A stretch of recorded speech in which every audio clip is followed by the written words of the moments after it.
We are now less than 1 month away from the first Republican primary debate, and new polling is giving us a look at where the candidates stand.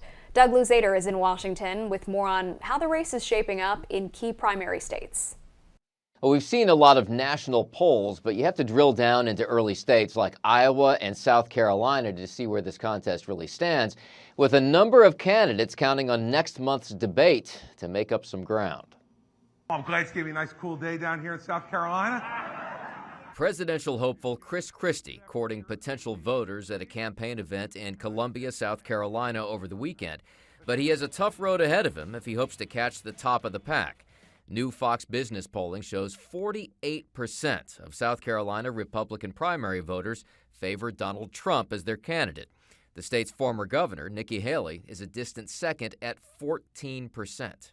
I'm not concerned. We hit all of our benchmarks. Look, the rest of the guys have spent millions of dollars in ads and all of this other stuff. Another poll in the early caucus state of Iowa shows 46% of GOP voters back Trump over Florida Governor Ron DeSantis, who's polling at just 16%. Donald Trump is still in an absolutely dominant position. If someone's going to sneak up on him and have a chance of beating him, you have to consolidate the non-Trump people and win over some of the Trump supporters. These polls are also helping shape the field for the first Republican primary debate in August.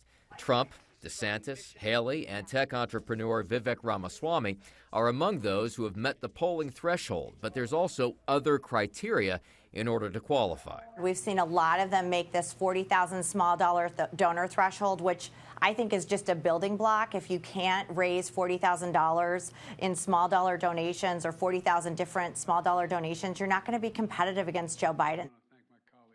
Now, although Donald Trump has easily qualified for next month's debate, it's not clear yet whether he's going to participate.